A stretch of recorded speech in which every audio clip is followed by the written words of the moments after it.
Conrad Thompson is all in on All In, and he has been for a few months now. The burgeoning podcast king, who co-hosts shows with Bruce Prichard, Tony Schiavone and Eric Bischoff, is the driving force behind Starrcast, the podcast convention adjacent to All In on Labor Day weekend in the Chicago area. Starrcast will feature a host of huge names, like Kevin Nash, Scott Hall, DDP, X-Pac, Lex Luger, Jarrett and more, in the days leading up to the sold-out All In show, being run by Cody Rhodes and the Young Bucks.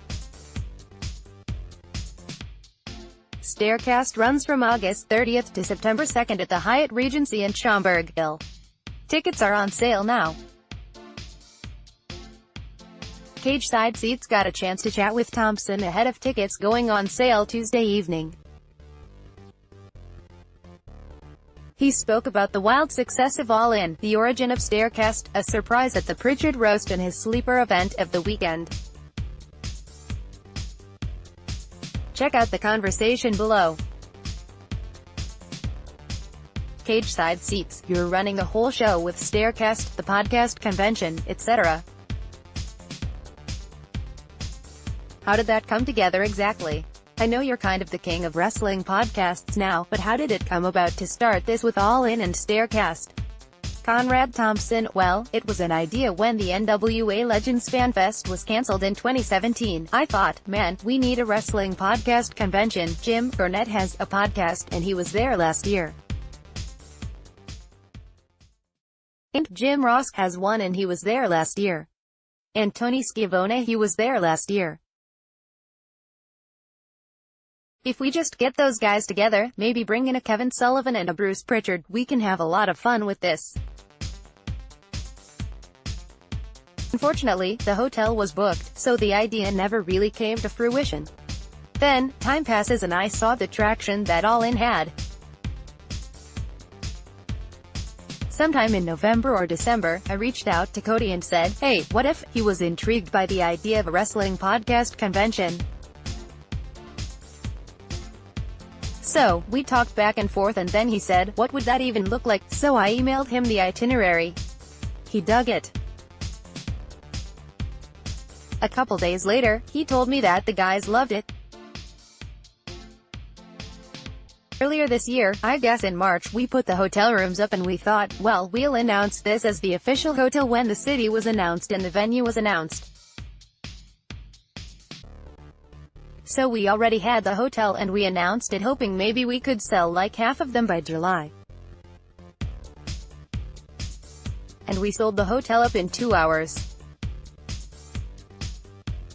It was like, okay, we've got some interest here, we've got something here. I don't know what, but we were all sort of crossing our fingers on Sunday for a successful on sale. But nobody really expected them to sell out in less than half an hour. Now, the pressure is on, man. We are putting tickets on sale Tuesday night for Starrcast and I'm nervous. I can be honest about it. CSS, but all signs are pointing toward positive things, right? CT, oh yeah, absolutely. I think we've got a really good pricing strategy with this. I think we are bringing a lot of value with this. We've got a schedule of events that I'm proud of.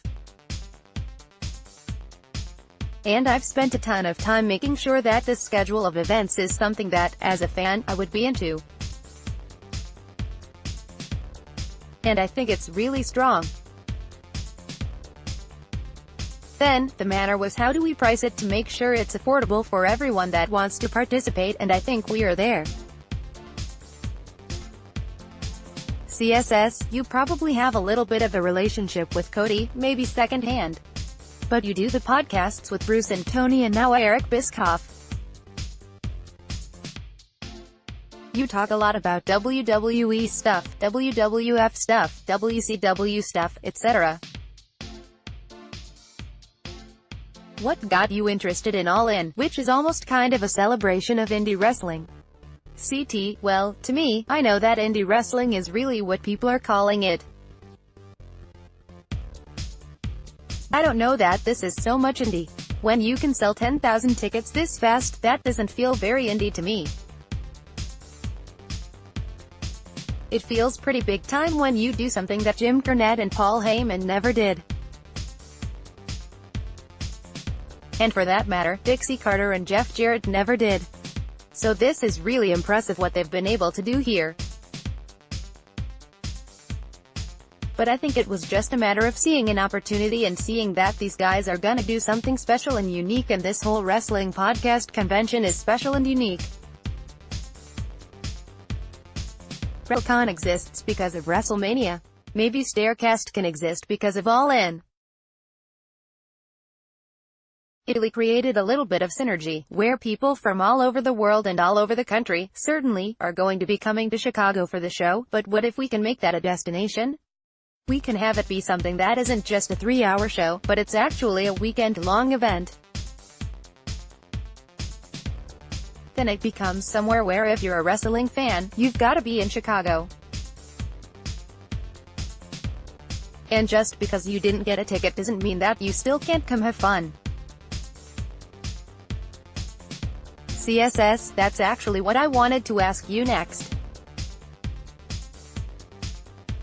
At WrestleMania, there are all those shoulder events, WrestleCon and all the indie shows that week, and the Hall of Fame, of course. Was that part of the strategy here? We have the big tentpole card, let's do something on the shoulder of that? CT, that's exactly right. We knew that we were going to have a lot of wrestling fans in town for this. 10,000 fans are gonna be on hand to come to see the show. Well, why not go ahead and mix it up, and why not try to create an opportunity for some stars from yesteryear that people are still really into still? Kevin Nash and Scott Hall and Christian and DDP and Terry Funk.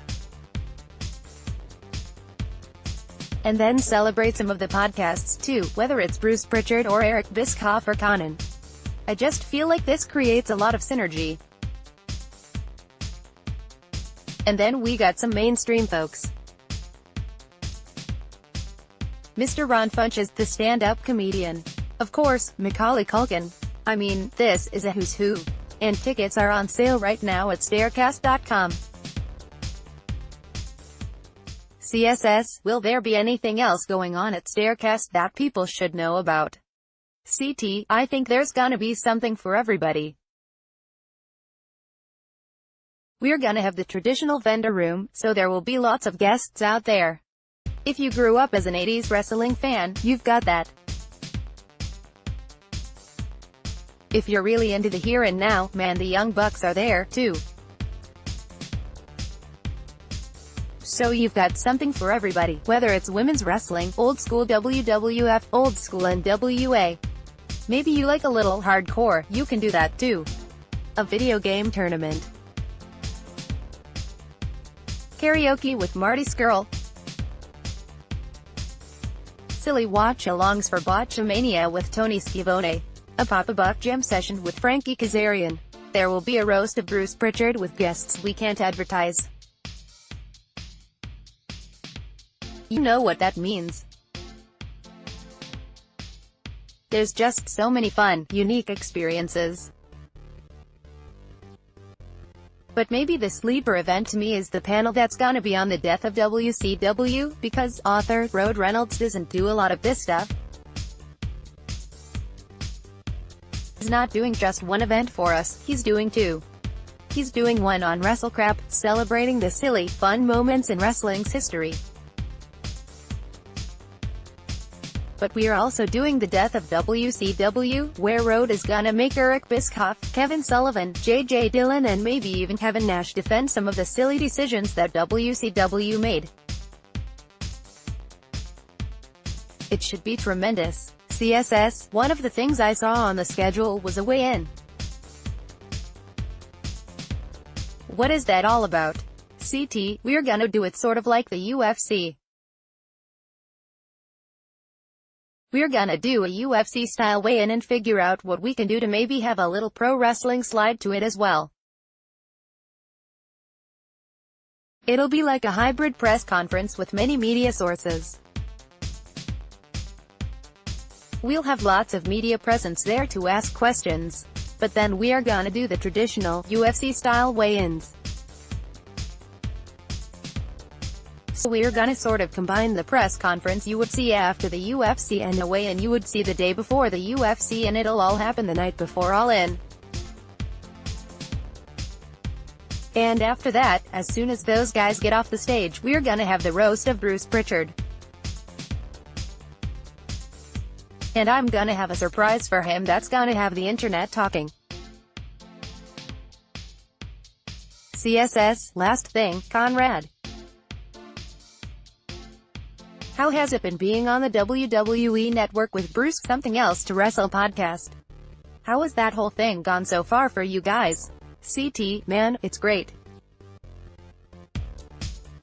WWE has been the best partner we could have ever imagined. They put no restrictions on us. We can cover the topics we want, we can say what we want, we can go as long as we want. If they don't like something, they can clean it up in post-production, but they allow us to sort of be us and be true to the spirit of the show. I could not be happier with the relationship we have with them right now. I hope we get to keep it going for a long, long time.